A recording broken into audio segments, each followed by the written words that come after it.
Señor. Iniciamos la serie acerca de la fe.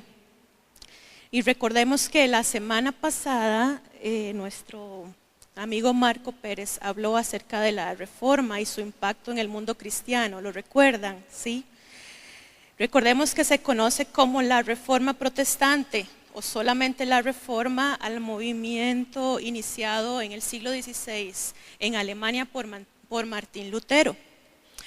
El tema de la salvación era un tema de constante meditación para Lutero, ya que él había aprendido que ciertas consecuencias del pecado, inclusive la pena temporal, podían ser removidos por representantes de la iglesia e inclusive bajo algunas condiciones. Y a esto se le llamaba indulgencias. Se habló ampliamente acerca de este tema la semana pasada. Este tema de las indulgencias cayó en prácticas abusivas, con escándalos y una serie de prácticas totalmente anticristianas. Y es por eso que Lutero expone públicamente su opinión en contra, afirmando que las indulgencias eran un engaño para los creyentes en cuanto al tema de la salvación para sus almas. Él llega a esta conclusión meditando precisamente en la palabra de Dios. Y él encuentra en el pasaje de Romanos 1:17, mas el justo por la fe vivirá. Y él encuentra este pasaje y meditando en él hay una transformación en su interior, cambiando así lo que había aprendido por tantos años en cuanto al tema de la salvación. Por esto es que Lutero expone sus 95 tesis sobre la salvación por gracia y la salvación por fe. Y es por eso que en esta mañana, a través de esta predicación titulada Salvación, Gracia y Fe, es que me propongo explicar la relación entre estos tres términos, salvación, gracia y fe. Conceptos que a lo mejor lo hemos escuchado muchas veces, pero yo quisiera que hoy podamos reafirmar la convicción de esta salvación y mostrar un agradecimiento profundo por este hermoso regalo que Dios nos ha dado. Amén. Acompáñenme en esta pequeña oración. Señor, muchas gracias por tu presencia. Gracias por tu palabra, que es viva y eficaz y que no retorna vacía. Hoy nos disponemos a asimilarla, a disfrutarla y hacerla vida y práctica en nosotros. Yo te doy gracias por el honor y el privilegio de exponer tu palabra. Ponemos este tiempo en tus manos. En el nombre de Jesús. Amén. Yo quisiera que usted abra su Biblia en Efesios 2, de papel o electrónica, como sea, pero que usted tenga ahí la Biblia porque vamos a estar estudiando este pasaje, Efesios 2 del 1 al 9. Efesios 2 del 1 al 9, y yo voy a leer para ustedes la Nueva Versión Internacional. Y dice así: en otro tiempo ustedes estaban muertos en sus transgresiones y pecados, en los cuales andaban conforme a los poderes de este mundo. Se conducían según el que gobierna las tinieblas, según el espíritu que ahora ejerce su poder en los que viven en la desobediencia. En ese tiempo también todos nosotros vivíamos como ellos, impulsados por nuestros deseos pecaminosos, siguiendo nuestra propia voluntad y nuestros propósitos.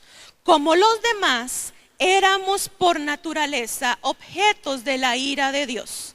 Pero Dios, que es rico en misericordia por su gran amor por nosotros, nos dio vida con Cristo, aun cuando estábamos muertos en pecados.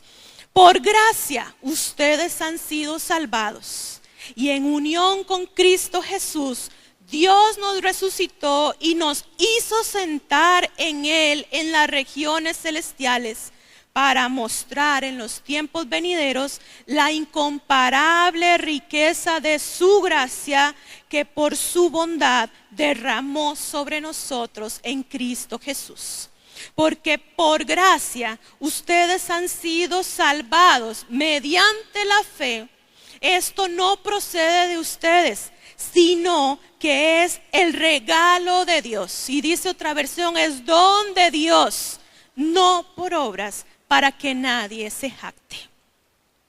Cuando Pablo inicia en esta carta a los Efesios, en el primer capítulo, él inicia hablándoles a ellos acerca de las bendiciones espirituales en Cristo Jesús. Bendiciones abundantes y de alto valor. Él les hace ver la sobreabundancia que han recibido por medio de Jesucristo y que también fueron galardonados al conocer los misterios de Dios para cada uno de ellos.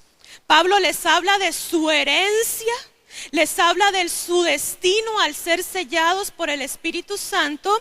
Y también vemos en este capítulo 1 que los halaga por su fe y por su amor. Les recuerda también que Dios les ha entregado un gran poder.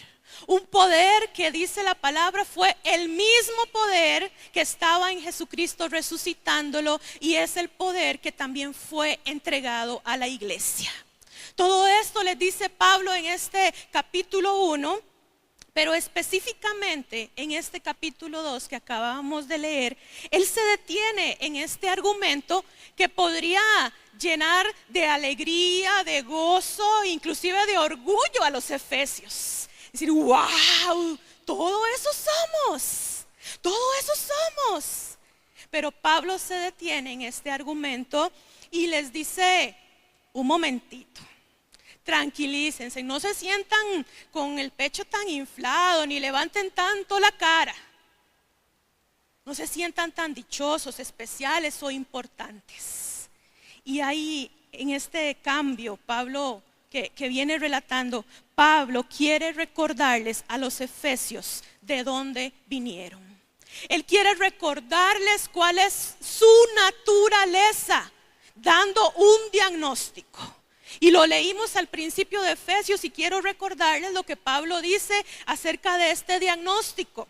Él dice que estaban muertos en delitos y pecados, siguiendo las corrientes del mundo, viviendo conforme al espíritu de los hijos de desobediencia, viviendo en los deseos de la carne, viviendo en los deseos de sus pensamientos, siendo por naturaleza hijos de la ira, iguales a todos los demás, y con una incapacidad absoluta por agradar a Dios por su propia naturaleza.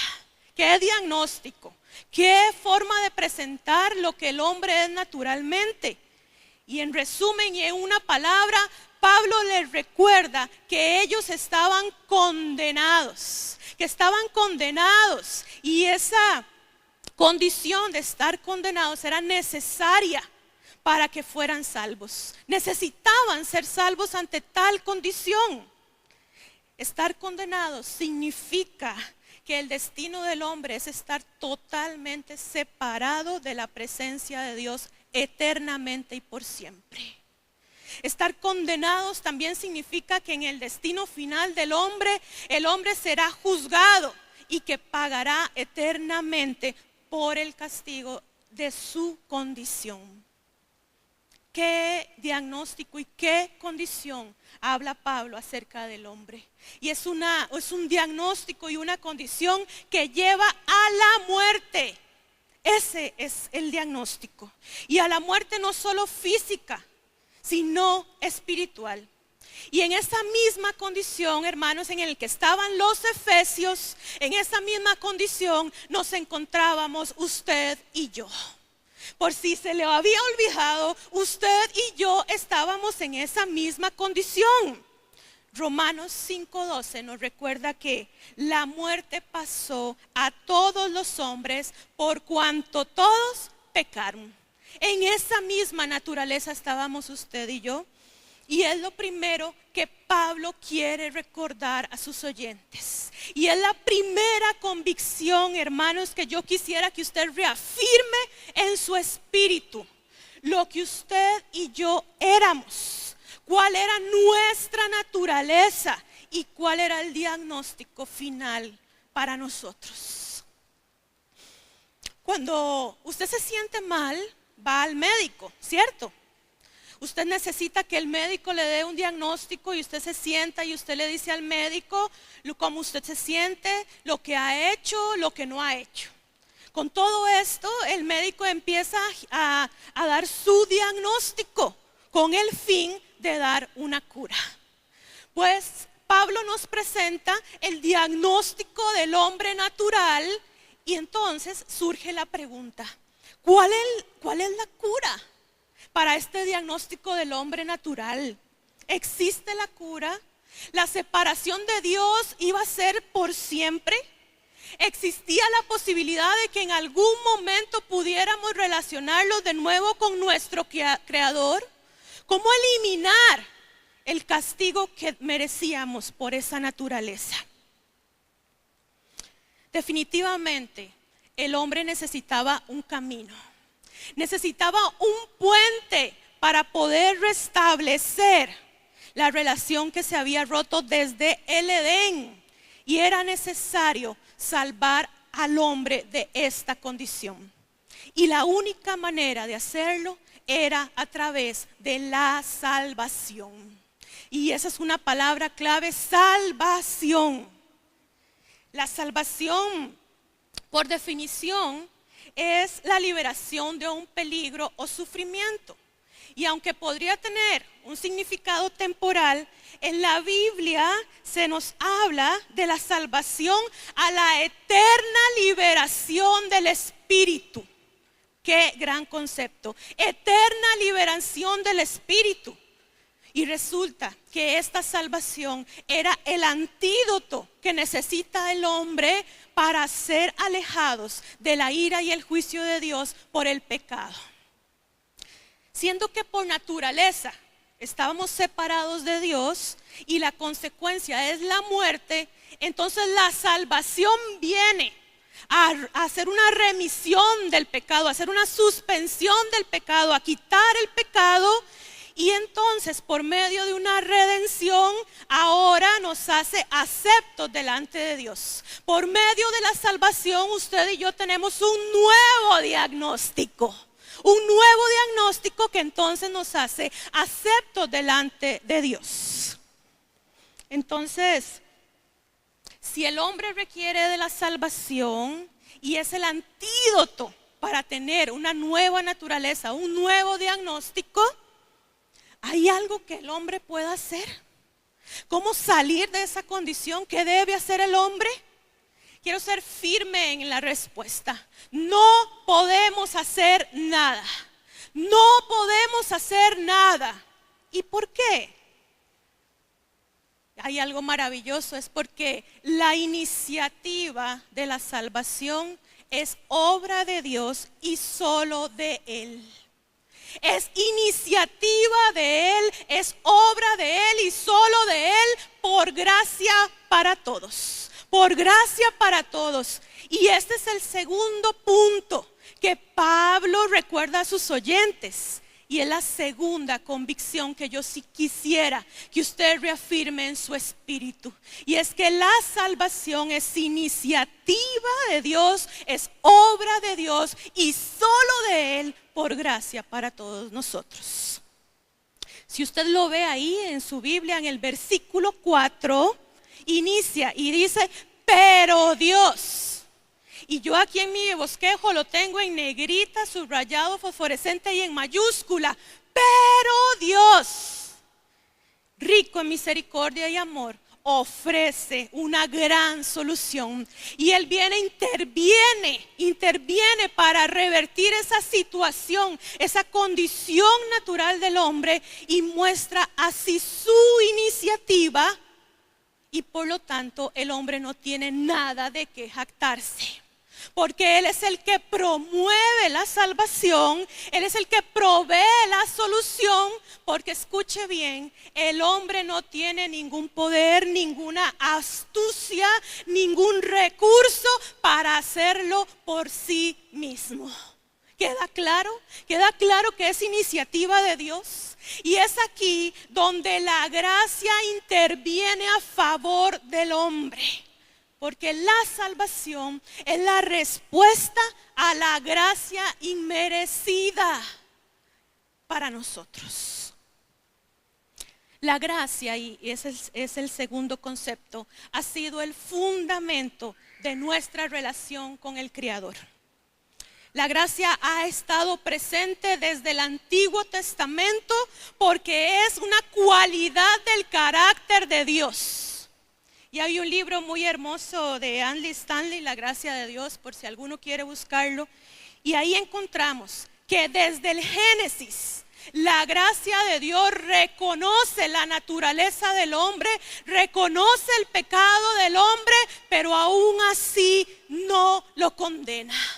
Lo reconoce, pero no lo condena. Y esta es la gracia de Dios. Y ahí mismo, desde la caída del hombre, Dios interviene lleno de gracia para dar una solución al hombre, anunciando la llegada de uno que vendría a ser el pago por todos nuestros pecados.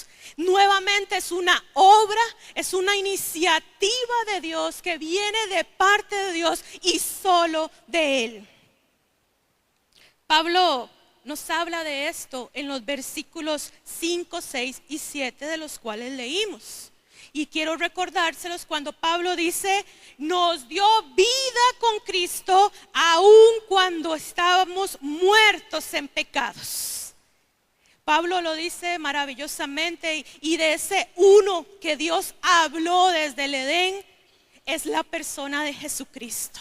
Ese uno es Jesucristo, es la provisión de Dios, es el antídoto absoluto y letal ante la condición del hombre, entregando así gracia sobreabundante en su vida y en mi vida. Con la llegada de Jesucristo, la gracia, escúcheme bien, la gracia fue personificada.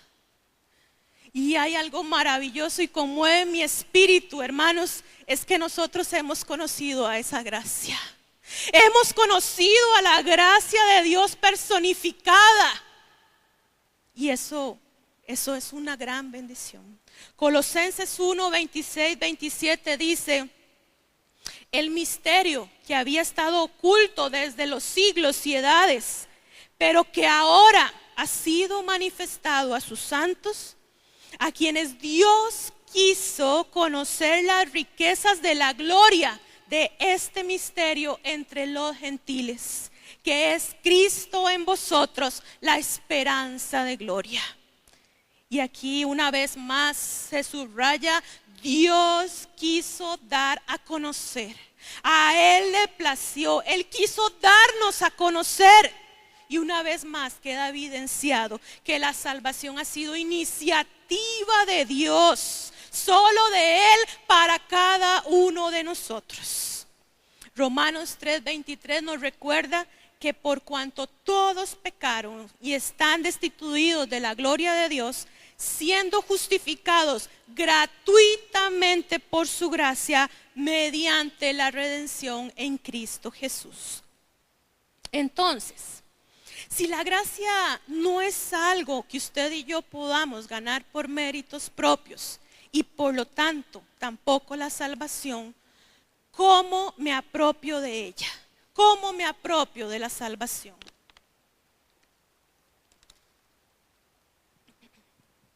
La respuesta a esta pregunta es el tercer punto que Pablo le recuerda a los efesios y es la tercera convicción que yo quisiera que usted reafirme, y es que la salvación es por medio de la fe y no por obras. ¿Lo recuerda? La tercera convicción es por fe y no por obras. Encontré una muy hermosa definición acerca de la fe y dice que es la respuesta del hombre a la bondadosa provisión y promesa de Dios. Es la mano del corazón que se extiende y que recibe lo que en su bondad Dios da. Por lo tanto, en cuanto a la salvación, la fe es la respuesta del corazón que recibe la gracia de Dios para salvación. Y usted podría decir, ¿cómo respondo entonces? Si la fe es la respuesta del corazón, ¿cómo respondo? ¿Cómo respondo en fe? Y es que la fe muchas veces sigue siendo un concepto muy abstracto para nosotros. Pero encontramos en la Biblia un gran ejemplo del ejemplo de Abraham, que en Romanos 14 encontramos las características de la fe que se necesita para salvación. Abraham, dice Romanos 14, que él esperó en la promesa siendo su fe firme.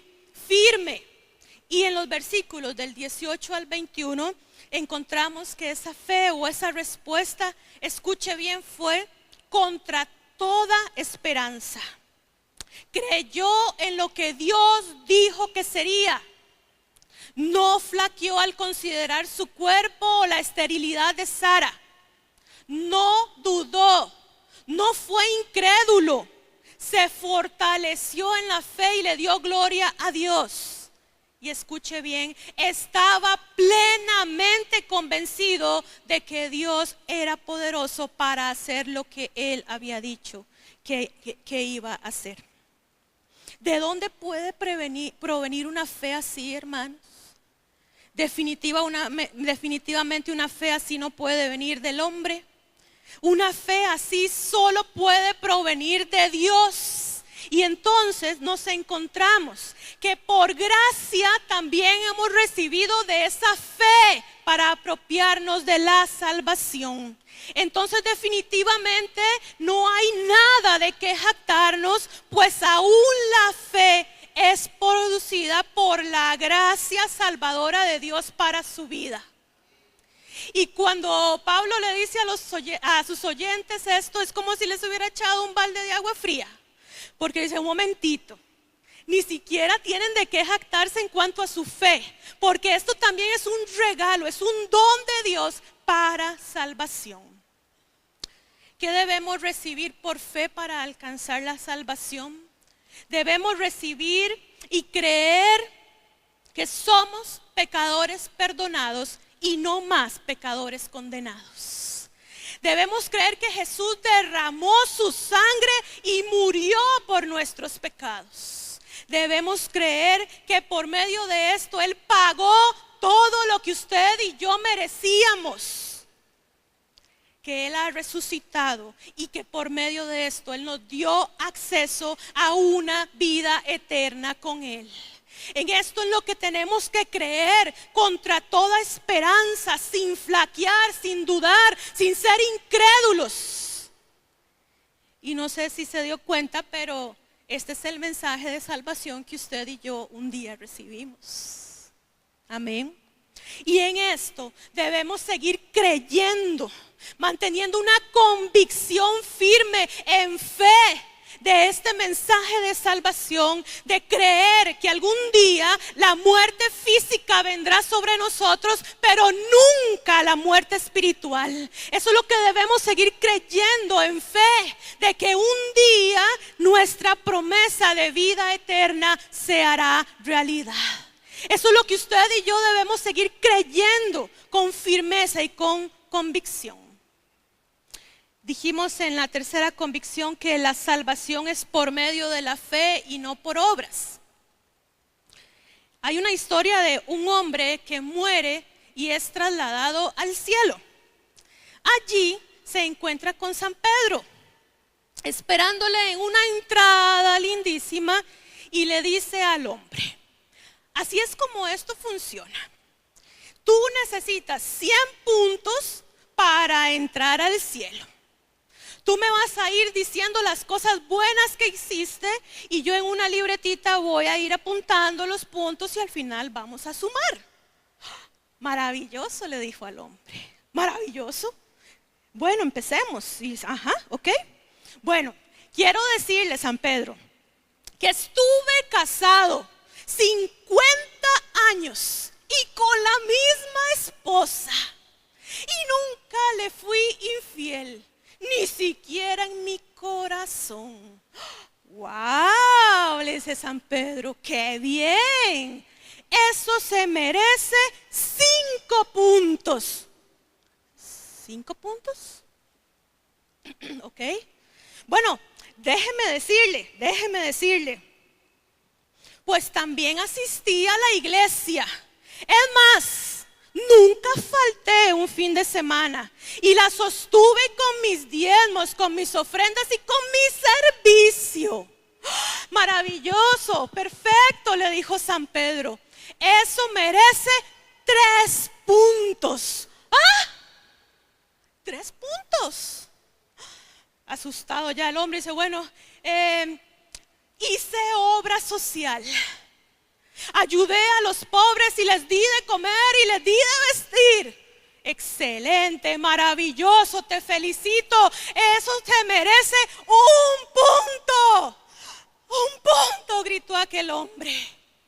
Definitivamente, si sigo así, será solo por la gracia de Dios que yo entre al cielo. ¿Y saben qué dijo San Pedro? Bienvenido. Bienvenido, porque definitivamente el regalo de la salvación es entregado por gracia. Y es que este hombre, antes de ir al cielo, tuvo que haber leído Efesios 2:9. Lo leo para ustedes. No por obras, para que nadie se gloríe. Y la Dios habla hoy, dice, no es el resultado de las propias acciones, de modo que nadie puede gloriarse de nada. Nadie puede gloriarse de nada. Porque decir que alguien merece la gracia y la salvación es una contradicción. Merecer algo es porque usted se ha esforzado y que a usted le den un galardón, un premio, es por su esfuerzo. Y en cuanto a la gracia y a la salvación, no hay nada que usted y yo debemos estar haciendo para ganarlo. Si esto fuera así, definitivamente dejaría de ser gracia. Porque la gracia, y escúcheme bien en esto, es precisamente lo que no merecemos. La gracia es precisamente lo que no merecíamos por nuestra condición. Y esto pareciera un trabalenguas, pero es la base del reconocimiento de que es un don, es un regalo inmerecido por iniciativa de Dios. Y allí, cuando usted y yo reconocemos cuán indignos somos, es cuando la gracia empieza a descender a mi vida. Esas personas que reconocen su indignidad delante de Dios empiezan a experimentar esa gracia. Porque si fuese por las obras, tanto el hombre de la historia como usted y yo no llegaríamos a alcanzar los 100 puntos. No llegaríamos. Nadie es 100% bueno para entrar al cielo. Y esto mismo lo dijo Jesús. En la historia del joven rico, el joven se refiere a Jesús como el maestro bueno. Y Jesús se detiene ante tal afirmación y le dice, ¿por qué me llamas bueno? Solo Dios es verdaderamente bueno. Jesús lo dijo. Ante esto, los apóstoles se quedan atónitos. Y entonces les preguntan a Jesús, entonces, ¿quién podrá ser salvo? Entonces, ¿quién, Jesús? Y él los mira fijamente y les dice, escuche bien, humanamente hablando es imposible, pero no para con Dios. Con Dios todo es posible. Con Dios todo es posible para salvación, para usted y para mí. Romanos 3, 27 al 28 dice, ¿dónde pues está la jactancia? Haciendo una gran pregunta. Queda excluida. ¿Por cuál ley? ¿Por la ley de las obras? No, de ningún modo, sino por la ley de la fe. concluimos pues que el hombre es justificado por fe sin las obras de la ley.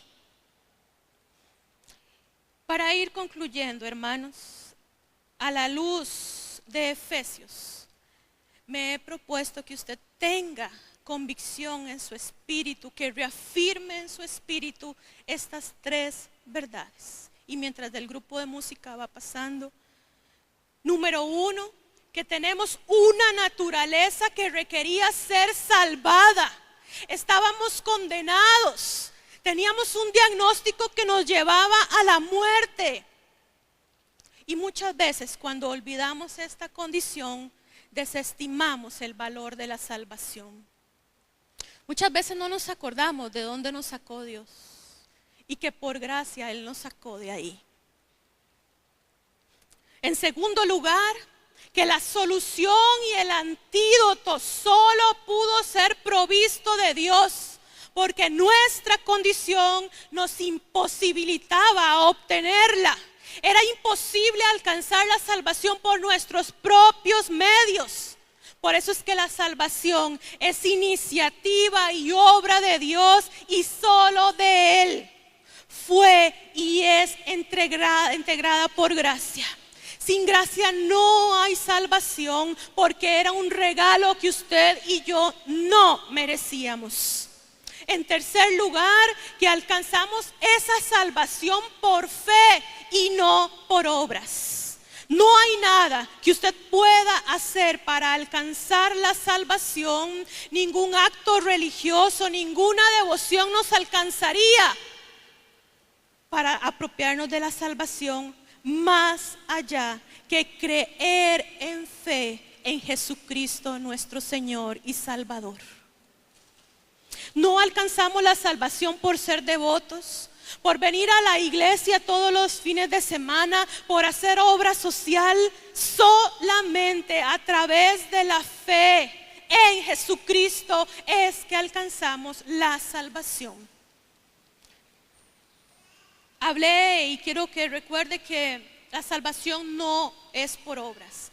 Usted y yo no fuimos salvos por obras, pero sí para hacer buenas obras. No estamos exentos de las buenas obras. Usted y yo no fuimos salvos por obras, pero sí para hacer buenas obras.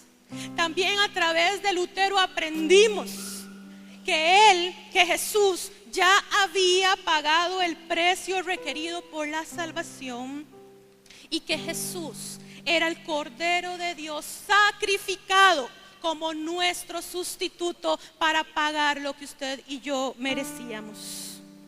No había nada, aprendió Lutero, no había nada que la persona pudiera hacer para comprar la salvación. Todo lo que el hombre debía hacer era arrepentirse de sus pecados y recibir por fe la dádiva de Dios. Lutero pudo despojarse de toda culpa y creer con certeza en la salvación. Y es por eso que en esta mañana yo quisiera que usted ahí donde está incline su rostro, que cierre sus ojos. Y quiero hacerle una pregunta que tiene implicaciones eternas. Quiero preguntar en esta mañana, ¿está hoy usted seguro de su salvación? ¿Está usted hoy seguro de su salvación? Si hoy viniera Jesucristo, ¿está usted seguro de que se va con Él? Hay tres posibles respuestas a esto y son los tres llamados que quisiera hacer. La primera respuesta a esta pregunta es que usted hoy se ha dado cuenta que necesita recibir el regalo de la salvación, que nunca antes usted lo había hecho. Hoy Dios quiere entregarte ese gran regalo. No importa lo que hayas hecho o lo que eres, por gracia Dios quiere dar vida eterna. Por gracia Él quiere darte ese regalo. Y si en esta mañana hay alguien que dice, nunca he recibido ese regalo y hoy quiero recibir ese regalo, solamente levante su mano, porque queremos acompañarle, queremos orar por usted. ¿Hay alguien en esta mañana que dice: hoy quiero recibir el regalo de la gracia y la salvación en mi vida? Que Dios te bendiga, que Dios te bendiga. El día de hoy el Señor te entrega ese regalo, el regalo de salvación eterna.